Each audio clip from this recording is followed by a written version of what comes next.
श्री गुरुवे नमः। ओम गंग गणपते नमः। ओम श्री जगदम्बिकाय नमः। ओम हंग हनुमते नमः। ओम श्री विष्णवे नमः। हेलो फ्रेंड्स, जय माता दी। कैसे हैं आप सब लोग? जैसा कि ग्रंथ का टाइटल है, जगदम्बा के चरणों के स्मरण का कितना फल होता है, इसे कौन जान सकता है, आज मैं आप सबको सुनाने जा रही हूँ। इस संबंध में मैं आज आपको राजर्षि ब्रह्मदत्त से संबंध एक रोचक कथा सुनाऊंगी, जो कि श्रीमद् देवी भागवत महापुराण के 430 पेज पर है। इस विषय में अब मैं आप सबको एक कहानी सुनाने जा रही हूँ। अगर आप सबको मेरी कहानी पसंद आए, जो कि सत्य है, सत्य प्रमाण है, तो वीडियो को जरूर लाइक, शेयर और कमेंट बॉक्स में कमेंट जरूर लिखिएगा। इस विषय में मैं राजर्षि ब्रह्मदत्त से संबंध एक रोचक तथा भक्ति प्रदायक सनातन पौराणिक आख्यान का वर्णन आपसे करूँगा। ये श्री नारायण भगवान ने सुनाई है। नारद जी ने पूछे हैं, नारद जी बोले, उन्होंने पूछा और श्री नारायण बोले, मतलब नारद जी ने पूछी है, श्री नारायण ने बताया है। हिमालय पर किसी जगह एक चक्रवाक पक्षी रहता था। वह अनेक विध देशों का भ्रमण करता हुआ काशीपुरी पहुंच गया।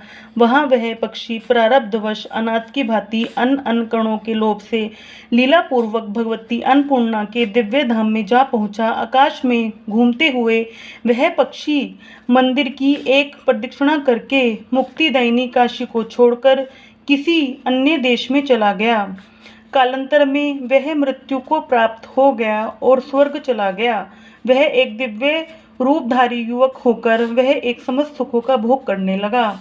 इस प्रकार 2 कल्प तक वहाँ सुखोपभोग करने के बाद वह पुनः पृथ्वीलोक में आया। क्षत्रियों के कुल में उसने सर्वोत्तम जन्म प्राप्त किया और पृथ्वी मंडल पर ब्रह्मदत्त नाम से प्रसिद्ध हुआ। वह महान यज्ञनिष्ठ, धर्मपरायण, सत्यवादी, इंद्रिय जयी, त्रिकाल यज्ञ, सार्वभौम, संयमी और शत्रु राज्य को जीतने वाला राजा हुआ। उसे पूर्व जन्म की बातों का स्मरण था, जो पृथ्वी पर दूसरों के लिए दुर्लभ है। जनश्रुति के माध्यम से उसके विषय में सुनकर मुनिगण वहां आए। उसने नरपेंद्र से आतिथ्य सत्कार पाकर वे आसनों पर विराजमान हुए। तत्पश्चात सभी मुनियों ने पूछा, हे राजन, हम लोगों को इस बात का महान संदेह है कि किस पुण्य के प्रभाव से आपको पूर्व जन्म की स्मृति हो जाती है और किस पुण्य के प्रभाव से आपको तीनों कालों, भूत, भविष्य, वर्तमान का ज्ञान है। आपके उस ज्ञान के विषय में जानने के लिए हम लोग आपके पास आए हुए हैं। आप निष्कपट भाव से, यथार्थ रूप से उसे हमें बताएं। श्री नारायण बोले, हे ब्राह्मण, उसकी यह बात सुनकर परम धार्मिक राजा अपने त्रिकाल ज्ञान का सारा रहस्य बताने लगे।